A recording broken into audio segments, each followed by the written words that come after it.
Okay, so I am Amy Chung from the University of So the title of the talk that I'm going to be speaking to this morning is Individualism, Inequality and Suicide. And I wanted to start, I apologise, with an apology and a disclaimer. I wrote the abstract for this 7 days after Casper was born. And in my head I thought I was writing an abstract for a 20-minute presentation, but it would appear that actually I wrote an abstract for a book proposal. Each of these are extremely complex concepts, and I really can't do justice to them in 20 minutes, nor to the links between them, but I'm going to attempt to draw some threads between individualism, shame, inequality and suicide. It's definitely work in progress, and I really welcome any kind of thoughts, suggestions as we go forward. So what I'm going to do is give you, first of all, a bit of context and background to the paper. I'm very much out of my comfort zone with this paper because I'm talking about other people's work and theoretical ideas, and I'm used to speaking about data. I'm a sociologist, I do qualitative narrative work, and a lot of that has been around narratives of self-harm and suicide. But the work that I'm doing today isn't about my work, so it's a little bit uncomfortable. It's going to be focusing in particular on shame and on what sociology, and particularly interactionist sociology, can offer to help us to understand shame and how that might intersect with individualism, socioeconomic inequalities and suicide. There is some work on sociology, shame and suicide. I'm going to talk briefly about that. And I then want to contrast that in a way that has been done already over the last few days, to contrast the treatment of shame within sociology with the treatment of shame in some kind of more mainstream suicidological studies, which I think are problematic and we need to be cautious about, and I think there's opportunities there, but also some potential. I'll then talk about some limitations, both of the sociological work and the mainstream suicidology work, and some suggestions about how we might go forward. So the context and background to this then is a report by Samaritans published this year called the Dying From Inequality Report, which I contributed a chapter to. So this was commissioned by Samaritans. Samaritans commissioned myself and a number of other academics and researchers to contribute chapters to a report which would seek to provide some explanations or potential explanations and illustrations of the relationship that we see in the UK between socioeconomic disadvantage and higher rates of suicide.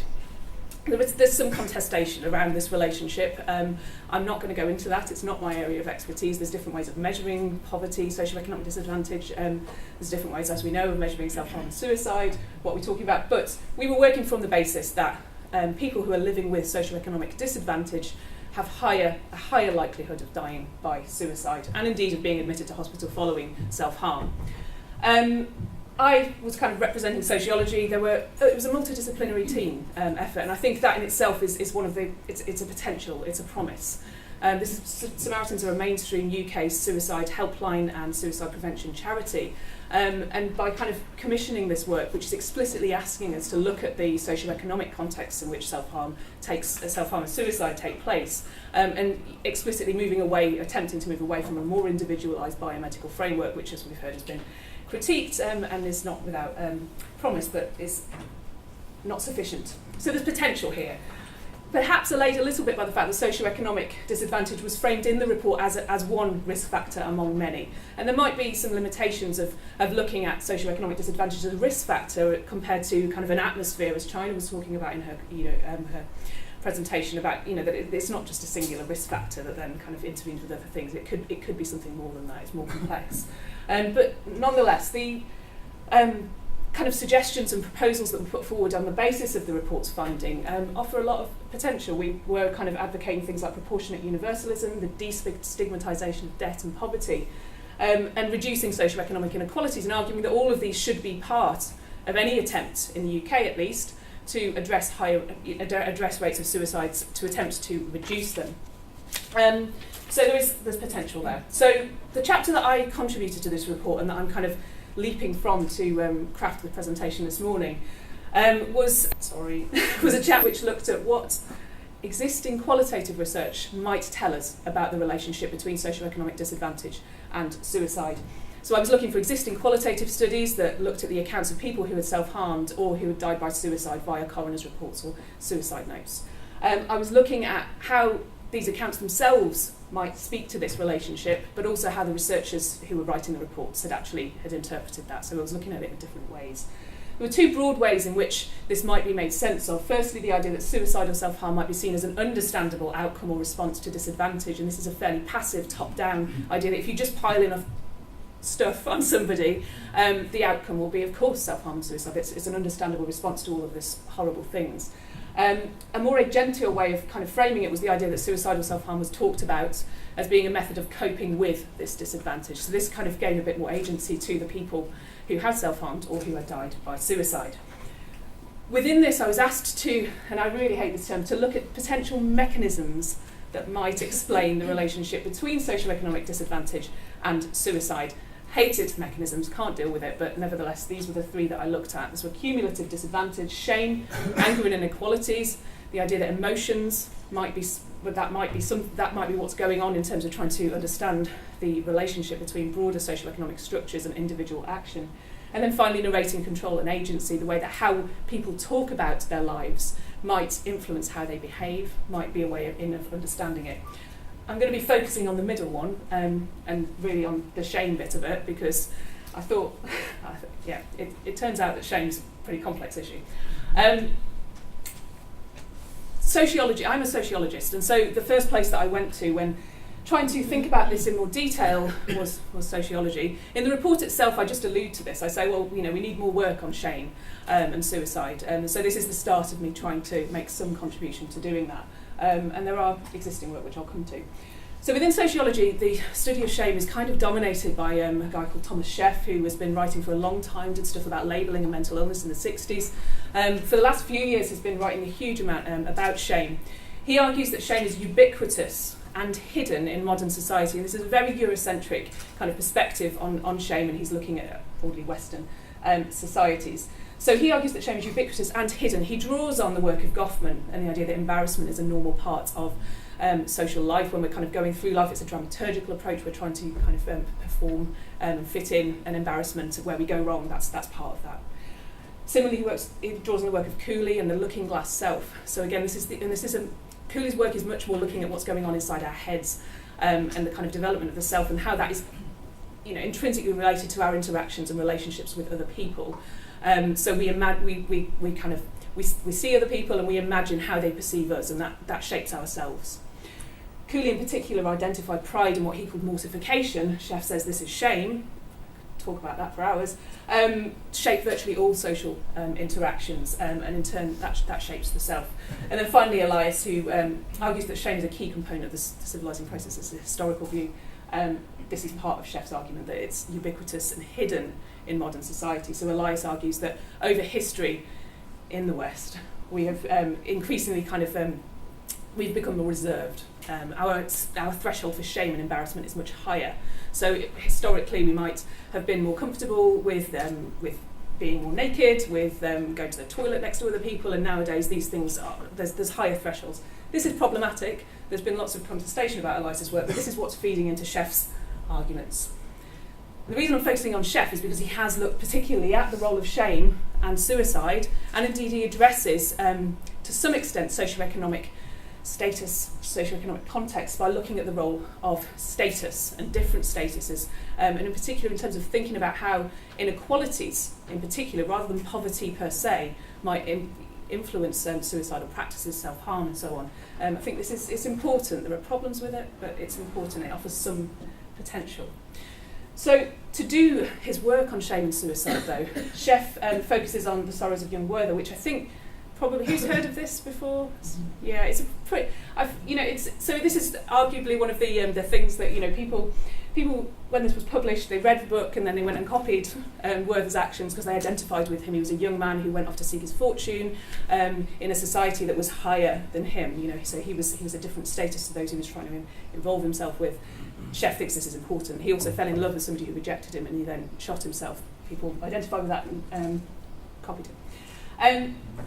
Sheff argues that it was the hidden nature of Werther's shame that was important in understanding his suicide. So it wasn't just that he felt out of place, it wasn't just that he was rejected in love, it was that he felt ashamed of this and he internalised this and he had to hide it. But he suggests then in this that members of subordinate groups or classes have a particularly difficult time with shame. And so this is, in terms of for me trying to work out what it is about inequalities and the experience of living with socioeconomic disadvantage and difference, It's useful to think on. We have a particularly difficult time with shame because it's generated by outer scorn. So this isn't perception, this is real. Do you know, people actually are looking down on them. You know, it's not about perception and individual things. Low status persons must not only face a lack of deference in the outer world, but in order to get through each day, they've got to internalise the view of the dominant other in order to get through social life and to attempt to. They've got to kind of to internalise that. So there's potential here. There are problems, I think, in terms of Sheff's focus on, you know, the data that he draws on is fiction, and he argues that because shame is hidden, we then can't access it. Actually, shame is hidden, but if we look at fiction, we can draw something from the kind of the hidden, the subjective, the subconscious nature of shame. And I think this, particularly given that shame came out of my review of qualitative literature around self-harm and suicide, I think we can perhaps critique the idea that shame is hidden. I'm not sure it is. There are also issues around the name that shame is given. Sheff argues, drawing on a psychotherapist called Lewis, who wrote in the 70s, that we don't name shame in British society, in American society particularly. We don't name shame, we use all these other words, and that's evidence that it's hidden. Very happy to discuss that, because I'm not sure that really makes sense. But something that makes less sense to me, which is the way in which shame emerges in more clinical, biomedically oriented suicidology literature, because shame is not going to noticed. And indeed, as some of the papers that I've looked at when trying to kind of work to follow shame through the literature on suicide, draws on the work of Thomas Sheff, actually draws on the work of Simone Fullegar, who's written about this as well, excellent qualitative study of shame in the context of youth suicide. As evidence, well, shame's important in terms of understanding suicide, so let's see if we can quantify it and measure it. And so there's been a number of studies that have done this and have found, for instance, that shame proneness, as measured by something like a TOSCA, so this, psychological scales and studies, shame proneness is more correlated with suicidality as opposed to guilt proneness. And so that's, from a biomedical individualised point of view, that's exciting, because maybe we can make people more guilt prone instead of more shame prone. Another study has found that higher rates of self-reported shame as associated with help seeking for mental health problems is correlated with higher suicidality on a population level. And again, this gets people excited, and there is perhaps some potential here. But I want to kind of question this, and I want to suggest that we should be really cautious about this. So this is from Reinders et al., who found that shame associated with help seeking was measured quantitatively, was associated with higher suicidality in different regions. And they argue that from a suicide prevention point of view, these results are promising, in contrast to many other macro-level suicide risk factors, such as socioeconomic factors. So these are difficult things, but we don't have to deal with those because these attitudinal factors can be targeted and adjusted within the framework of suicide prevention strategies. So, and I think this juxtaposition of compared to socioeconomic factors, socioeconomic disadvantage, which are difficult, we could focus on these attitudinal factors and we can target them. So shame, in all its kind of complexity and ephemeral nature, the cultural kind of complexity of what shame is, how it's embodied, is reduced to an attitude in association to a particular thing. And I think that's difficult, that's problematic, and that's not where I want to take my own work on shame. So in terms of shame, individualism and suicide, I'm timing myself and I'm going super fast. Let's calm down. Okay. So in terms of shame, individualism and suicide, I think that kind of approaches such as Simone Fullegar's, which take a very different approach, a less individual approach to the experience of shame, and look at the contexts in which it's made possible, and look at the things that shame does, what it produces in the self. Again, raise questions about whether or not we can measure shame in an individual and then potentially intervene in it. So Fullegar argues it's not so much that shame per se is problematic, but it's the individualising cultural response that mediates our lived relation to it. So in contrast to some of these other approaches to shame where we try to identify shame and then we say, well, let's try and make people feel better about living in poverty or living in a situation where they've got no money, but lots of other people have got huge amounts of money. It questions this, and suggests that these experiences of shame are not just coming from the individual living in these circumstances, but it's also by society that places a lot of responsibility on an individual's ability to navigate their way through life. The responsibility is on them if they fail. The responsibility is on them if they don't fit in. And I think approaches like that offer more promise. Okay. this is my last slide, so we've got loads of time for questions, and it also means we can carry on and maybe have early coffee, doesn't it? Okay. Going forward with shame. So as I said, this is very, very much for me. I thought, I can I can work more on shame and I can talk about shame. That'd be great. But it turns out shame is huge. I've spent a lot of this time reading Sheff, trying to get my head around him and what he says about shame and the kind of the intersubjective or intrasubjective nature of it. But then there's all this, this post-structuralist queer theory. Elspeth Probyn has written a beautiful book about shame and the embodiment of shame. Eve Kosofsky-Shedwick, who I've only just started to try and tackle, addresses shame, drawing on Sylvan Tompkins. And there's some really interesting work to do that I haven't had time to do in the last few months, Casper's fault, in terms of these bodies of work. Sociological approaches to shame and the interaction between, interaction between people, and post-structuralist and queer theory, these bodies of work don't cite one another. And also, I think when shame is being talked about in the context of suicide, again, there's these disconnects between these different ways of approaching shame, and then you've got the mainstream suicidology literature, which will cite Sheff, might cite Fullegar and say this is important, let's intervene on an individual level, missing out the kind of wider cultural contexts which are there in those papers.